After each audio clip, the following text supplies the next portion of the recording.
नमस्कार मित्रांनो. मे महिन्याच्या अखेरीस संपूर्ण महाराष्ट्रात उष्णतेचा तडाखा दिवसेंदिवस वाढताना दिसत आहे आणि आता हवामान विभागासह ज्योतिषही गणनेनुसार नवा ताप सुरू झाल्याचं माहिती समोर आली आहे. पुढील 9 दिवस सूर्य पृथ्वीच्या अत्यंत जवळ असल्याने तापमानात झपाट्याने वाढ होणार आहे. त्यामुळे नागरिकांना सतर्क राहण्याचा इशारा देण्यात आला आहे. आजच्या या विशेष रिपोर्टमध्ये आपण जाणून घेणार आहोत नावताप म्हणजे नेमकं काय, हा काळ इतका धोकादायक मानला जातो, पुढील 9 दिवस कोणती काळजी घ्यावी आणि कोणत्या चुका तुमच्या आरोग्यावर गंभीर परिणाम करू शकतात. चला तर मग आपण सुरू करूया आजचा हा सविस्तर विशेष रिपोर्ट. दरवर्षी मे महिन्याच्या शेवटच्या आठवड्यात नवा ताप हा काळ सुरू होतो. भारतीय परंपरा, खगोलशास्त्र आणि हवामानशास्त्र या तिन्ही गोष्टींमध्ये या काळाला विशेष महत्त्व दिलं जातं. कारण याच काळात सूर्य रोहिणी नक्षत्रात प्रवेश करतो आणि पृथ्वीवर त्याच्या किरणांचा प्रभाव अत्यंत तीव्र होतो. यावर्षी म्हणजेच 2026 मध्ये नवताप 25 मे पासून सुरू झाला असून तो पुढील 2 जून पर्यंत राहणार असल्याची माहिती समोर आली आहे.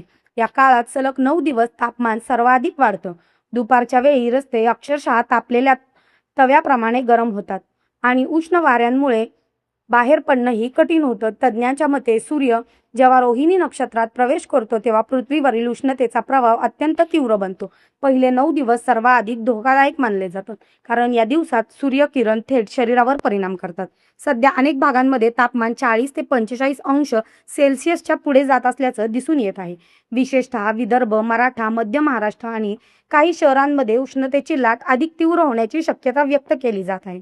हवामान तज्ज्ञ सांगतात की या काळात शरीरातील पाण्याचं प्रमाण झपाट्याने कमी होतं, घाम जास्त प्रमाणात येतो, थकवा, चक्कर येणं, डोकंदुखी, अशक्तपणा, उलट्या आणि उष्माघाताचा धोका वाढतो. विशेष म्हणजे लहान मूल, वृद्ध व्यक्ती आणि बाहेर काम करणारे कामगार यांना सर्वाधिक धोका असतो कारण त्यांचं शरीर उष्णतेला लवकर बळी पडतं. गेल्या काही दिवसांमध्ये अनेक जिल्ह्यात उष्माघाताचा घटना समोर आल्या आहेत. काही ठिकाणी लोक अचानक बेशुद्ध पडल्याच्याही बातम्या समोर आल्या आहेत. यामुळे प्रशासनाने नागरिकांना विशेष काळजी घेण्याचं आवाहन केलं आहे. आता प्रश्न असा निर्माण होतो की या नवतापाच्या काळात नेमकं काय करावं. सर्वप्रथम शरीरात पाण्याची कमतरता होऊ देऊ नका. दिवसभरात जास्तीत जास्त पाणी प्या. फक्त तहान लागली म्हणून नाही तर नियमित अंतराने पाणी पिणं आवश्यक आहे. थंड पाण्याच्या योग्य व्यवस्था करा. घरातून बाहेर पडताना पाण्याची बाटली सोबत ठेवा. शक्य असल्यास लिंबू पाणी किंवा नारळ पाणी घ्या. तज्ज्ञ सांगतात की लिंबू पाणी, ताक, नारळ पाणी आणि घरगुती सरबत शरीराला थंड ठेवण्यासाठी अत्यंत उपयोगी ठरतात. हे पदार्थ शरीरातील पाण्याचं संतुलन राखतात. याशिवाय हलका आणि पचायला सोपा आहार घ्यावा. फळं, भाज्या, दही, ताक याचा आहारात समावेश करावा.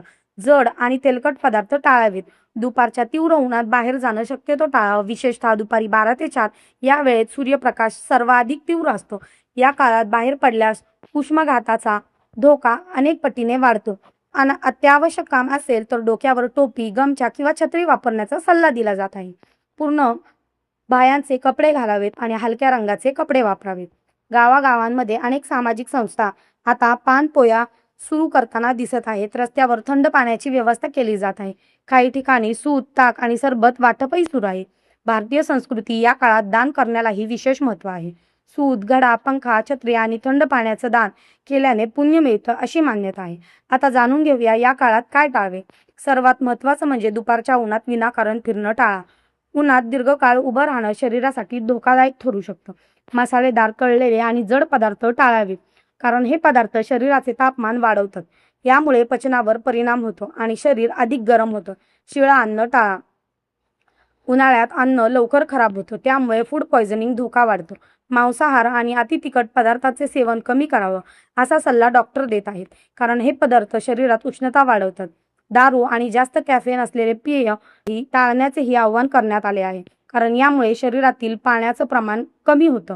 या काळात मोठे समारंभ, लग्नकार्य आणि गर्दीच्या ठिकाणी जाणं शक्यतो टाळा असंही सांगितलं जात आहे कारण उष्णतेमुळे शरीर लवकर थकून जातं. तज्ज्ञ सांगतात की जर एखाद्या व्यक्तीला चक्कर येणं, जास्त घाम येणं, उलटी होणं, श्वास घ्यायला त्रास होणं किंवा अचानक बेशुद्ध पडणं अशी लक्षणं दिसली तर तत्काळ सावलीत आणून थंड पाणी द्यावे आणि डॉक्टरांचा सल्ला घ्यावा.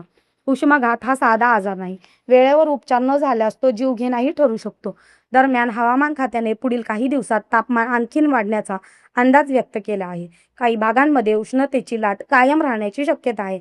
शेतकरी वर्गासाठी हा काळ अत्यंत कठीण मानला जातो, कारण तीव्र उष्णतेमुळे पिकांवर परिणाम होतो. जनावरही उष्णतेचा मोठा त्रास सहन करावा लागतो.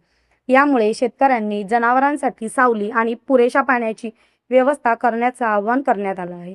शाळकरी मुलांनीही विशेष काळजी घेण्याचा सल्ला देण्यात आला आहे. पालकांनी मुलांना उन्हात खेळायला पाठवू नये आणि पुरेसे पाणी पिण्याची सवय लावावी. नवताप हा फक्त धार्मिक किंवा पारंपरिक विषय नाही, तर तो आरोग्याशी थेट संबंधित असलेला अत्यंत महत्त्वाचा काळ आहे. यामुळे 9 दिवसात प्रत्येकाने स्वतःची आणि आपल्या कुटुंबाची विशेष काळजी घेणं गरजेचं आहे. सध्या सोशल मीडियावर नवतापाबद्दल मोठ्या प्रमाणात चर्चा सुरू आहे. अनेक व्हिडिओ आणि पोस्ट व्हायरल होत आहेत. लोक एकमेकांना सावध राहण्याचं आवाहन करत आहेत. पण यामध्ये अफवा आणि चुकीची माहिती मोठ्या प्रमाणात पसरत आहे. त्यामुळे फक्त अधिकृत माहितीवर विश्वास ठेवावा आणि प्रशासनाने स्पष्ट केले आहे. मित्रांनो, पुढील 9 दिवसात अत्यंत महत्त्वाचं असणार आहेत. थोडीशी काळजी घेतली तर आपण स्वतःलाही सुरक्षित ठेवू शकतो आणि आपल्या कुटुंबालाही. म्हणून लक्षात ठेवा, जास्तीत जास्त पाणी प्या, दुपारच्या उन्हापासून स्वतःचा बचाव करा, हलका आहार घ्या आणि शरीरात उष्णता वाढवणाऱ्या गोष्टींपासून दूर राहा. कारण सावधगिरी हाच उष्णतेपासून बचावाचा सर्वात मोठा उपाय आहे. आणि आता पाहणं महत्त्वाचं ठरणार आहे की या वाढत्या तापमानाची पुढील काही दिवसांमध्ये जनजीवनावर किती परिणाम होतो. तोपर्यंत सुरक्षित राहा, काळजी घ्या आणि अशाच महत्त्वाच्या अपडेटसाठी पाहत राहा. धन्यवाद.